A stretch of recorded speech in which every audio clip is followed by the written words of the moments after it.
The purpose of this demonstration is to show you how intercompany transactions work in Odoo. All right, so as you'll see, I am the MasterText demo user. This is the user that's logged into the MasterText environment.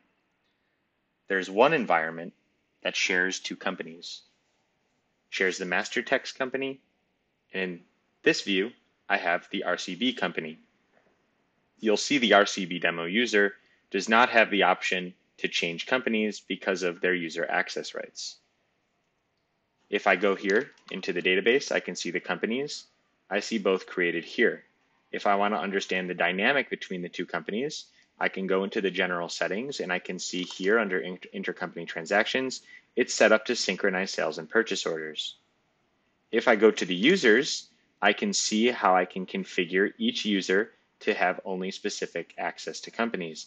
If I want demo user to also be able to, if I want RCB demo user to access MasterText as well, I can click save. And then when I go back to that environment and refresh, that user will now have access to either company. If I ever want to remove access, I can X out and click save and refresh, and that user will no longer have access to navigate between companies. User access rights between companies can be configured down to the field level, meaning I can have certain fields or certain data made available to users in one company, and I can hide it from that user in another company. So when I say all the way down to the field level, it means apps, it means objects, and it means fields. Read, write, create, delete access across the entire framework. Now, let's take a look at how the workflow will go. In my environment, I have a customer named John Doe, and you will see I also have a vendor called MasterText. What I want to do now is I want to create a sale order to my customer John Doe. I want to sell John Doe product G, and I want to drop ship product G from MasterText. I will confirm my sale to John Doe. It will automatically generate my purchase order up here. My purchase order is to buy from MasterText product G for $550. Now you'll see here when I go to my quotes, today I have one quote, but you'll see the moment that the person confirms the purchase order on the RCB side, the MasterText team sees a new sale order populate. They are now selling something to customer RCB. And what are they selling? Product G for $550. The moment that this company, and you'll see also that the reference here is tracked as PO2. The moment that I confirm the sale order to RCB, it generates a delivery order on the MasterText side for that MasterText team to ship something from their warehouse. That delivery order is accessible up here. And you'll see it's a delivery address set to John Doe Inc., which if you recall is the customer which RCB sold the product to, which they want MasterText to drop ship. And we're drop shipping to John Doe Inc. 1 unit of product G. You'll see when we print our delivery slip and save it and open it up, that the address specified is 12345 West Wing Road. And when I go into the RCB side and I look at the sale order and I look at John Doe's info, you'll see it's 12345 West Wing Road. Okay, now MasterText can validate the shipment and remove the unit of stock from their warehouse. And here you will see the RCB team, when they look in the inventory app, they have one drop ship to validate. And again, it's from MasterText for PO2, and it's shipping to John Doe Inc., which you can validate up here, or you can obviously print it out and look at the delivery slip as follows. There it is. And we can validate to indicate that MasterText has in fact sent us confirmation that this dropship order has shipped. Okay, so the next step in the process is let's go ahead and invoice John Doe. So each company has their own unique set of chart of accounts. Here I'm going to validate an invoice and hit these financial accounts under company RCB. And the moment I confirm my invoice, the journal entries get posted. I can see that by going to the accounting app, reporting, look at the general ledger, and here's a breakdown of what I need to see. I can see here that the invoice for number 2 to John Doe Inc. for $746 was confirmed, and if I open that up and drill down into the invoice, it's the same invoice that we just worked on a few minutes ago and confirmed.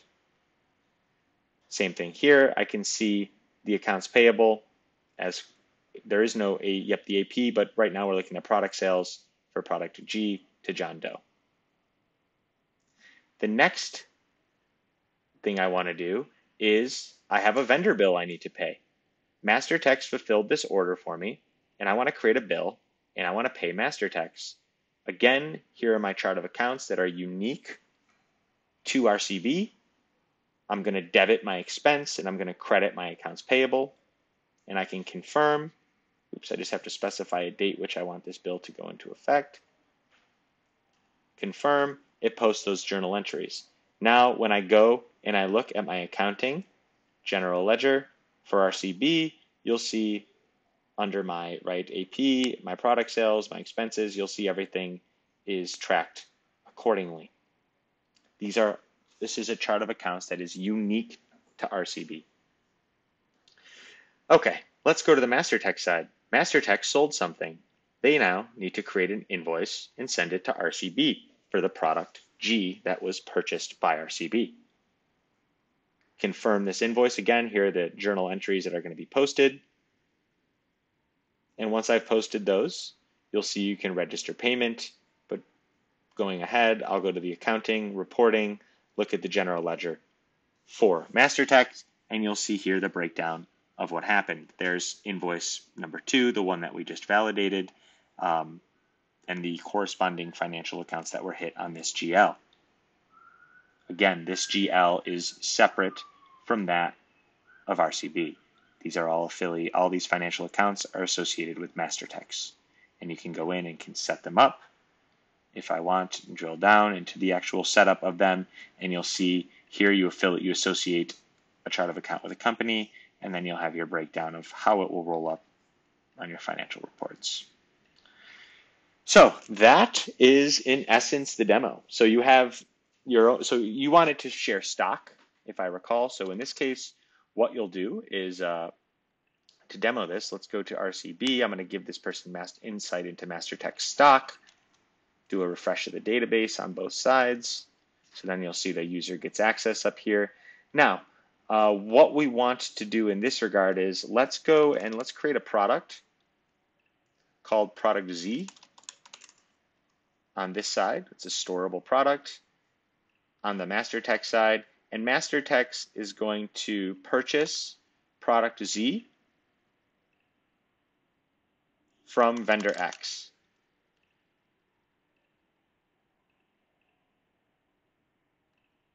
And we're going to purchase 100 units at $12.50 a unit. No tax to keep it simple. And I'm going to confirm this order, which generates my receipt to bring into stock the 100 units of product Z. I can also access that receipt via the inventory app here, and you'll see the receipt to bring those units into stock for the company MasterTex as follows. And I'll validate, apply, and receive into stock. And now in my inventory, you'll see for MasterTex, I have 100 units of product Z. If I look at my inventory for RCB, I have nothing. If RCB user wants insight into MasterTex stock, they click that, and they instantly have access to MasterTex stock, and they can see how many units are in stock for MasterTex. If they want to see RCB, they jump back. Now, let's go test out a flow. Let's buy from MasterTex 30 units of product G, or product Z. And let's pay MasterTex $9.99 per unit. It's a big order. The moment that the RCB rep confirms the order, you'll see the receipt is generated in inventory for the RCB team to receive from MasterTex 30 units of product Z.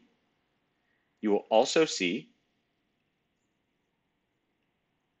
on the MasterTex side, if I go to sales, Another sale order created for $34,465 for 30 units of product Z, just created now. They can go ahead and confirm the order, which generates the delivery. They can go into the delivery via the sale order, or they can go in via the inventory app. The Master Tech team will see they have 1 unit to deliver. They can open this up, and they can execute the delivery of 30 units to ship that to RCB as the delivery address. RCB, when it lands on their loading dock, can go in and say, okay, and they can access that through the inventory app. They can say, okay, we have some shipments, we have something on the dock. I confirm it's from MasterTex for PO4. If I drill down, it's for 30 units of product Z. I want to validate and receive into stock. Now, the RCB inventory is 30 units, while if I go back to MasterTex and I look at their inventory, you will see is 70 units. The next step in the process is to go and invoice. In this case, as MasterTex, I'm invoicing customer RCB. Create my invoice. It's a draft. Again, I'm posting the corresponding entries. When I click confirm, it hits the GL. I can register payment, or I can wait to reconcile my payment once I import my bank statement. But if I go here to accounting and I look at my general ledger, you will see the third invoice down here for $34,465 in the AR, and for product sales, $29,970. And of course, if I look at tax received, you'll see the difference there. Okay, RCB side, we purchased something, we received it, and therefore, you'll see received the 30 units. Therefore, I need to create my bill to MasterTex because I need to pay my vendor for this amount. And I can go in and I can click confirm after I specify the date. I'm sorry. Let's do the third. And confirm, and it posts the corresponding entries to those financial accounts. And I can go look at my accounting under my general ledger, and I can see everything laid out there. You can look at my AP, there's my $29,970, and under product sales as well. Well, you're not selling, I'm sorry, any products. Under, in this case, you have your AP. Under, yep, and then once you pay, obviously it'll post more. But that's your overview of the basic posting of entries. So that is, in essence, the way that the intercompany transactions work. This is all one environment, right? If I go in here and I create a customer for that, I can make that customer exclusive to one company, or I can leave it blank and it will show up on both sides of the company equation. As you'll see, when I go to my customers, I now have that company. If I want that company to only be exclusively seen by MasterTex, then I assign them MasterTech. And now you'll see when I go back to customers, that person disappeared. And if I remove that,